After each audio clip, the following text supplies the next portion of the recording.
یہ کہ جو آپ نے فرمایا کہ جو گاؤں کی عورتیں ہیں ان کو نہ پڑھنا آتا ہے نہ کچھ، تو میں گزارش کرتا ہوں کہ یہ تو مجھے ذہن میں نہیں ہے کہ اور نہ کوئی ایسا مسئلہ ہے کہ غسل کی صورت میں اگر کچھ نہ کریں تو کافر ہو جائیں گے۔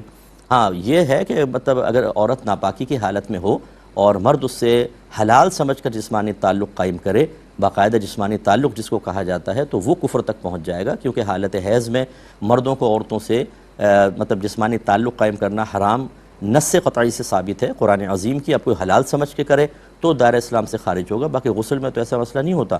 لیکن میں گزارش کرتا ہوں کہ ایسے وہ افراد جو مجھے سن رہے ہیں، جن کے اطراف میں اس قسم کے لوگ ہیں جو شرعی مسائل بالکل نہیں جانتے، نہ پڑھ سکتے ہیں، خدا را آپ کتابیں لیں، آپ علماء کے بیانات سنیں اور آپ ان کو سمجھائیں، ان کو کتابیں پڑھ کر سنائیں۔ اب جیسے ہمارا پروگرام ہے، اگر کوئی اپنے گھر میں یہ اہتمام کر لے کہ ایک ٹی وی پر یہ پروگرام لگا دے، یوٹیوب وغیرہ پر کے ذریعے، اور عورتوں کو جمع کر کے وہ سنا دیں، یا کوئی مرد حضرات ہیں ان کو سنا دیں، تو بہت اچھی دین کی خدمت ہو سکتی ہے۔